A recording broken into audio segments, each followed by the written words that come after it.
जय एवरीवन, स्वागत है आपका वी नेशन ट्रिपल वन के एक नए एपिसोड में, जहां आपके लिए लेकर आते हैं इंडियन डिफेंस की प्रमुख अपडेट्स को सबसे पहले। तो चैनल को सब्सक्राइब करना मत भूलिएगा।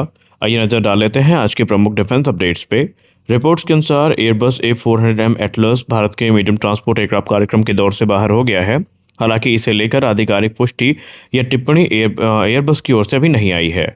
A400M की सबसे बड़ी खासियत इसकी लगभग 37 टन की अधिकतम पेलोड क्षमता है। यह C-130 जैसे सुपर हरक्यूलिस और C-390 मिलेनियम जैसे मध्यम परिवहन विमानों से बड़ा है और टैक्टिकल तथा स्ट्रेटेजिक एयरलिफ्ट के बीच जो भूमिका है उसको यह निभाता है। भारत के मुख्य समस्या भारत के लिए कीमत और ऑपरेटिंग कॉस्ट को बताया गया है। खरीद के अलावा maintenance, spare parts, infrastructure, training और लाइफ साइकिल कॉस्ट भी काफ़ी ज़्यादा हो सकते हैं। दूसरा महत्वपूर्ण मुद्दा है TP400 D6 इंजन। A400M के 4 टर्बोप्रॉप इंजन काफ़ी शक्तिशाली हैं, लेकिन कार्यक्रम के शुरुआती दौर में इंजन से जुड़ी टेक्निकल और डेवलपमेंट समस्याओं के कारण डिलेज और कास्ट इंक्रीज हुए थे।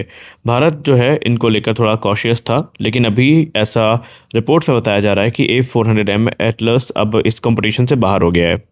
हमारी अगली बड़ी रिपोर्ट भी एयरबस को लेकर है। एयरबस भारत के साथ एक नया 6th जनरेशन फाइटर प्रोग्राम पर सहयोग का प्रस्ताव दे सकता है। यह संभावना एयरबस और डसाल्ट के बीच एफकैश प्रोग्राम में बढ़ते मतभेदों के बीच सामने आई है। एफकैश में Dassault aviation, Airbus, France, Germany और स्पेन के बीच लंबे समय से वर्क शेयर, नेतृत्व और इंटेलेक्चुअल प्रॉपर्टी राइट्स को लेकर विवाद चल रहे हैं। डसाल्ट जो है नेक्स्ट जनरेशन फाइटर पर ज़्यादा नियंत्रण चाहता है, जबकि एयरबस ज़्यादा संतुलित इंडस्ट्रियल स्ट्रक्चर चाहता है। रिपोर्ट्स के अनुसार एयरबस अब एफकैश से अलग एक स्वतंत्र 6th जनरेशन फाइटर कॉन्सेप्ट पर विचार कर रहा है। इसमें स्वीडन की साप के साथ संभावित सहयोग में चर्चा है और इसी संभावित नए कार्यक्रम में भारत को स्ट्रेटेजिक और इंडस्ट्रियल पार्टनर के तौर पर शामिल किया जा सकता है। और भारत के लिए इसका मतलब केवल फाइटर खरीदना नहीं, बल्कि डेवलपमेंट, मैन्युफैक्चरिंग और एडवांस टेक्नोलॉजीज में भागीदारी हो सकता है।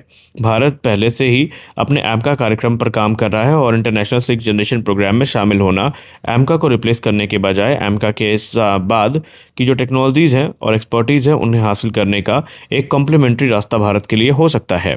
हमारी अगली बड़ी अपडेट भारतीय सेना के 9,000 करोड़ के एक एक्टिव प्रोटेक्शन सिस्टम कार्यक्रम को लेकर के है। डिफेंस एक्विजिशन काउंसिल ने भारतीय सेना के मेन बैटल टैंक्स के लिए लगभग 9,000 करोड़ रुपए के एक्टिव प्रोटेक्शन सिस्टम कार्यक्रम को मंजूरी दी है। इसके तहत आने वाले महीनों में ग्लोबल टेंडर या रिक्वेस्ट फॉर प्रपोजल जारी होने की उम्मीद है, जिसमें कई विदेशी और भारतीय कंपनियां हिस्सा ले सकती हैं। अब ये एक्टिव प्रोटेक्शन सिस्टम ज़रूरी क्यों है? आधुनिक युद्ध में केवल टैंकों को एंटी टैंक गाइडेड मिसाइल या top attack weapons, loitering munition और FPV ड्रोन से बढ़ता खतरा ही नहीं है। यहाँ पर आने वाले भविष्य में और भी ज़्यादा जो नए स्वरूप हैं खतरों के, वो आ सकते हैं। अब APS मुख्य 2 तरीकों से सुरक्षा देता है। पहला है हार्ड किल।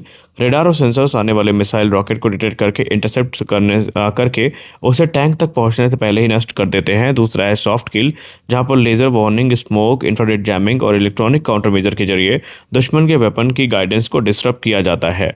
और इसीलिए भारत इस समय अपने टैंक्स की सुरक्षा को लेकर बहुत संजीदा है और इस प्रोग्राम पर आगे बढ़ने का फैसला कर चुका है। हमारे अगली बड़ी राफेल प्रोग्राम को लेकर के है। भारत के डिफेंस एक्सपर्ट्स ने भारत के 114 राफेल लड़ाकू विमानों की संभावित डील में सिर्फ विमान, हथियार और कीमत पर ध्यान देने के बजाय भविष्य में स्वदेशी तकनीक जोड़ने की स्वतंत्रता सुनिश्चित करने की बात की है।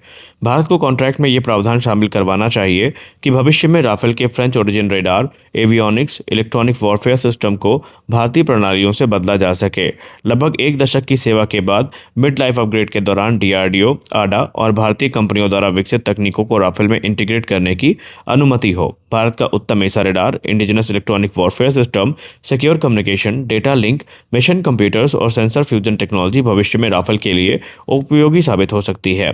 कॉन्ट्रैक्ट में भारत को इंटरफेसेस, सॉफ्टवेयर आर्किटेक्चर और टेक्निकल डॉक्यूमेंटेशन तक आवश्यक एक्सेस मिलना महत्वपूर्ण होगा, ताकि भविष्य के अपग्रेड के लिए विदेशी निर्माताओं पर जो पूरी निर्भरता है वो ना रहे।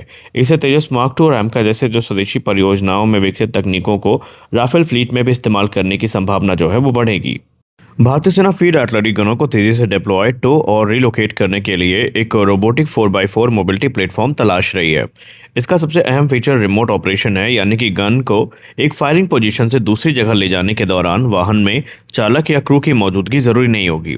रिपोर्टेड स्पेसिफिकेशन जो सामने आई हैं, इसमें 4x4 क्रॉस कंट्री कॉन्फ़िगरेशन, लगभग 4000 किलोग्राम की towing capacity, 10 kilowatt electronic motor जो है, इसके अलावा इलेक्ट्रिक मोटर सॉरी, और फुल लोड पर तकरीबन 20 किलोमीटर की रेंज और लोडेड स्पीड तकरीबन 8 से 10 किलोमीटर प्रति घंटे की, लगभग 25% जो ग्रेडियंट पार करने की क्षमता होनी चाहिए और रिमोट कंट्रोल्ड ऑपरेशन इसके काफ़ी कैपेबल होने चाहिए। इसके अलावा इसका मुख्य उद्देश्य शूट एंड स्कूट क्षमता को बेहतर करना है। फायरिंग के तुरंत बाद गन को तेज़ी से दूसरे पोजीशन पर ले जाकर काउंटर बैटरी फायर से बचने की मदद यहाँ पर मिल सकती है। ये प्लेटफॉर्म बेसिकली पारंपरिक आर्टिलरी ट्रैक्टर्स जैसे अशोक लीलैंड फैट को पूरी तरीके से रिप्लेस करने के बजाय छोटे और अनमैन्ड मोबिलिटी सोल्यूशन के रूप में इस्तेमाल हो सकता है। अमेरिकी defence company general Atomics Bharat को अपनी नई 155 long range manoeuvring projectile artillery munition की पेशकश करने की तैयारी में है। इसकी सबसे बड़ी खासियत 120 किलोमीटर से ज़्यादा की स्ट्राइक रेंज बताई जा रही है। अब LRMP की बात करें तो ये सामान्य आर्टिलरी सेल से अलग है। इसमें एरोडायनेमिक कंट्रोल सर्फेसेज और ऑनबोर्ड गाइडेंस है, जिससे ये उड़ान के दौरान अपना रास्ता बदल सकता है। इसके अलावा इसका उद्देश्य मौजूदा 155 आर्टिलरी गन्स की मारक क्षमता को काफ़ी बढ़ाना है, यानी नए गन सिस्टम खरीदे बिना जो लंबी दूरी तक हमला करने की क्षमता है वो मिल सकती है। इसे भारत में advance towed artillery gun system और M777 अल्ट्रालाइट हॉविट्जर जैसे सिस्टम के साथ इस्तेमाल किए जाने की संभावनाएं बताई गई हैं। हालांकि इसके लिए कंपैटिबिलिटी और इंटीग्रेशन की ज़रूरत होगी। 120 किलोमीटर से ज़्यादा की रेंज के कारण ये कमांड पोस्ट, लॉजिस्टिक हब और एयर डिफेंस सिस्टम जैसे हाई वैल्यू टारगेट्स को काफ़ी पीछे से निशाना बनाने की क्षमता प्रदान कर सकती है। ये क्षमता पारंपरिक आर्टिलरी और महंगी टैक्टिकल मिसाइल सिस्टम के बीच में एक कम लागत वाले long range precision strike option के तौर पर काम कर सकती है। और एक बड़ी अपडेट 114 राफेल डील को लेकर आ रही है। अगर भारत 114 राफेल का कॉन्ट्रैक्ट 2026 के अंत तक साइन करता है तो पूरा प्रोग्राम 2029 से 2041 तक चल सकता है। शुरुआती राफेल भारत को फ्रांस से इंपोर्ट होकर लगभग 2029 से मिलना शुरू हो सकते हैं और भारत में लगभग 90 राफेल फाइटर जेट्स बनाने के लिए एक नई फाइनल असेंबली लाइन यानी FAL तैयार करनी होगी। इसके लिए इंफ्रास्ट्रक्चर, डॉक्यूमेंटेशन, सप्लायर क्वालिफिकेशन और ट्रेनिंग में करीब 2 से 3 साल लग सकते हैं। शुरुआत में उत्पादन SKD या CKD किट्स से ही होगा या कंप्लीट नॉकडाउन किट से ही होगा, यानी कि कई प्रमुख हिस्से विदेश से आएंगे और भारत में असेंबल होंगे और इसके बाद धीरे धीरे कंपोनेंट्स और स्ट्रक्चर्स और सब सिस्टम का लोकलाइजेशन बढ़ाया जाएगा। अनुमान के मुताबिक भारतीय असेंबली लाइन सामान्य परिस्थितियों में 8 से 12 विमान प्रति वर्ष और बेहतर सप्लाई चेन की स्थिति में 12 से 16 विमान प्रति वर्ष तक बना सकती है। करीब 90 राफेल के लिए 10 से 12 विमान सालाना की दर लगभग 7 से 9 साल की लगातार प्रोडक्शन की ज़रूरत को लेकर आएगी, यानी कि पहला made in India Rafale Bharat को लगभग 2031 से 32 तक मिल सकता है और ये जो प्रोडक्शन लाइन है 2040 से भी आगे तक चल सकती है। हमारे अगली बड़ी अपडेट आ रही है UAE और भारत को लेकर के। भारत और यूनाइटेड अरब अमीरात मिलकर राफेल का बड़ा रीजनल MRO हब बना सकते हैं। दोनों देशों के राफेल बेड़े और भविष्य की संभावित खरीद को मिलाकर क्षेत्र में 250 से ज़्यादा राफेल का इकोसिस्टम है वो बन सकता है। भारत के पास अभी 36 राफेल फाइटर जेट है। इसके अलावा भारतीय नौसेना करीब 26 राफेल M के साथ आगे बढ़ रही है और इंडियन एयरफोर्स 114 अतिरिक्त राफेल राफेल F4 का जो प्रस्ताव है उसको फाइनल दौर पर रख चुकी है। UAE तकरीबन 80 राफेल F4 का ऑर्डर दे चुकी है और इस बढ़ते बेड़े के कारण भारत में मेंटेनेंस, रिपेयर और ओवरहॉल जैसी सुविधाओं को रीजनल स्तर पर विकसित करने की मजबूत संभावना बनती है। हैदराबाद में सैफरान का M88 इंजन MRO फैसिलिटी महत्वपूर्ण कदम है। ये फ्रांस के बाहर पहला dedicated military M88 MRO centre बनाया गया है और भविष्य में इस क्षेत्र के अन्य जो राफेल ऑपरेटर हैं उनको भी यहाँ पर सपोर्ट ये प्रदान कर सकता है। तो आज के इस वीडियो में बस इतना ही। आशा करते हैं वीडियो आपको अच्छी लगी होगी। वीडियो अच्छी लगी वीडियो को लाइक करिए, नए हैं चैनल को सब्सक्राइब करिए। मिलते हैं अगले वीडियो में, तब तक के लिए जय हिंद।